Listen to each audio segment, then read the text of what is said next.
Blessed are the meek, they shall inherit the earth. This is the third in a series of living the Beatitudes in these times. In living the Beatitudes, we imitate Jesus Christ. It's something we're all called to do.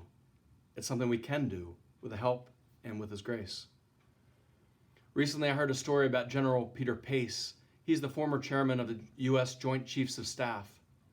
And he recounted a story of his experience as a captain in the Vietnam War, where he almost made a serious mistake. While on a patrol, one of the young Marines was shot by a sniper from a nearby village. The soldier was only 19 years old. Captain Pace was furious and called for an artillery strike on the town to get back at the sniper who killed one of his Marines. He said at the time, "I looked to my right and saw 21-year-old Sergeant Reed Zachary. He didn't say a thing, but he simply looked at me, and I knew what I was about to do was wrong. I called off the artillery strike, and we swept the village, as I should have done in the first place. We found nothing but women and children, as the sniper had long gone. I don't know if I could have lived with myself had I done what I originally planned to do. I don't think I'd be standing in front of you today," he said. "I'd almost allowed the rage in the moment to take me over. I called my troops together and apologized to them, and I told them, had it not been for Sergeant Zachary, I probably would not have made the right decision." His initial response was an anger that clouded his vision. He said, "It's important to thank those who help us make the right decisions, even when it's not easy to do." Blessed are the meek. Today I'd like to reflect on 3 things we should remember about meekness. The first is this: meekness is not weakness. The call to live the Beatitude meekness, it moderates anger. It tames the impulse to wrath and vengeance. It keeps it from being unbridled and destructive in a way unfitting for a follower of Jesus Christ. It keeps us from being rash, foolish, or unjust in response to something that may rightly cause us righteous anger. The word meek is taken from the Greek word praeus, which is a military term referring to a horse. One writer explains, wild stallions were brought down from the mountains and they were trained. And the finest stallions were said to be meeked. It said they still retained their fierce spirit, courage, and power, but they were disciplined to respond to the slightest nudge or pressure of the rider's leg. The writer continues, they could gallop into battle and come to a sliding stop at a word. They are not frightened by arrows, spears, or torches. And it was described as they were meeked. Instead of being passive, cowardly, or reacting purely out of emotion, to be meek is to have strength under control. Blessed are the meek. Some have the misconception that the meek person is someone cowering in a corner or sitting on the sidelines. That's a false understanding of meekness.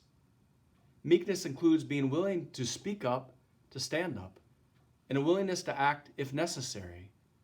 But the meek will choose the right weapon, figuratively speaking, or the right response of sorts. In a world where it's common to hear about vicious threats on social media, violent or aggressive actions by individuals or disenfranchised groups, or stirring up people to riotous behaviors, Jesus reminds us, blessed are the meek. There is a time to speak up and speak clearly. At times, a person must act decisively, but not in a way that's lashing out or merely unleashing rage. Meekness draws from a deeper place with the help of God's grace. God knows we need more meekness in our times. If 2 people are angry, the meek one will act in a way that responds, but is never vindictive. Again, meekness is not weakness. It has a deeper strength that chooses the way where one is not ruled by their passions and doesn't seek vengeance in response to injustice. You remember the words of St. Paul, if you're angry, let it be without sin. Do not let the sun go down in your wrath. The meek person imitates Christ in all situations and circumstances. Second, meekness may make some people uncomfortable. We're living in a culture that idolizes comfort at all costs. It's one of the forbidden things. Don't make anybody uncomfortable. It's true that as Catholics we have to be kind, patient, respectful, focus more on our need of conversion than on the sins and failings of others. We should encourage one another and not be unnecessarily obstinate or combative. If we are truly one human family, let's help one another along the way. And yet sometimes the way of meekness is to speak an uncomfortable truth. If we were to encounter someone making destructive choices, like drug or alcohol abuse, and the highest rule was, don't say anything, don't make them feel uncomfortable, where is the love in that? True love includes speaking the truth in charity. It's a form of meekness.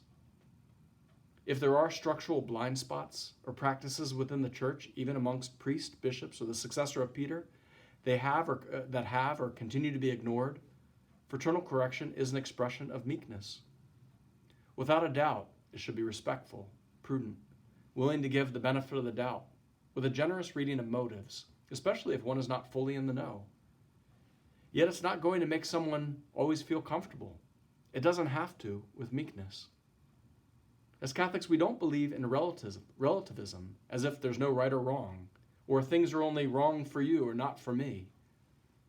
The cultural attitude of, you can't tell me what to do, frankly, it's rooted in spiritual adolescence. It's a culture that doesn't want to hear anything uncomfortable, even if it's true, especially if it's grounded in truth and the timeless teachings of Jesus Christ through the church. Blessed are the meek. There is such thing as holy anger. Even Jesus spoke harsh words to the obstinate and spiritually blind high priests, scribes, and Pharisees. Speaking out against injustice, including injustices formerly hidden, can appear harsh and uncomfortable. That doesn't mean it's not meek. Jesus in his meekness turned over the money changer tables. John the Baptist called Herod and the whole world to repent and turn away from your sins. Even Paul of Tarsus opposed Simon Peter publicly to his face, as it says in the scriptures, for Peter's hypocrisy in not eating with the Gentile Christians because of fear of offending those who are circumcised. St. Paul was among the meek in his criticism of Peter. At times, things do need to be said. Meekness is not indifferent and won't always make people comfortable, nor should it.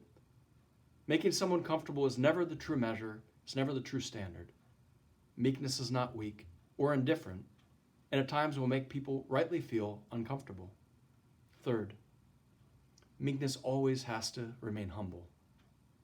When we experience anger, including righteous anger, there can be a tendency to get on our high horse, but that's not true meekness.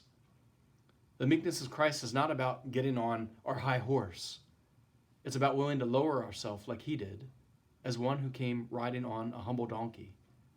Frankly, we are that donkey, the imperfect sinners who are among the ones who are also in need of mercy. Whenever we're called to correct someone or speak the truth in charity, it always has to have the attitude of one who knows we've also been shown mercy.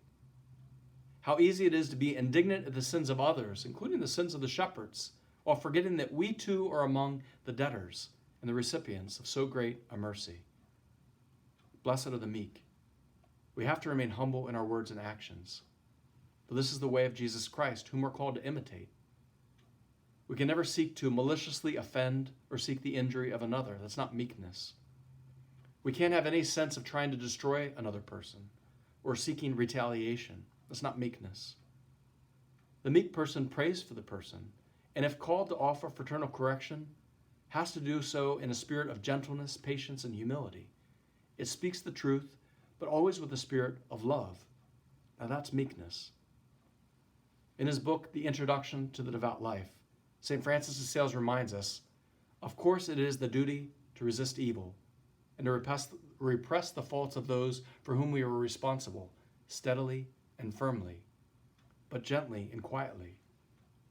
Nothing so stills the elephant when enraged at the sight of a lamb, nor does anything break the force of a cannonball so well as wool.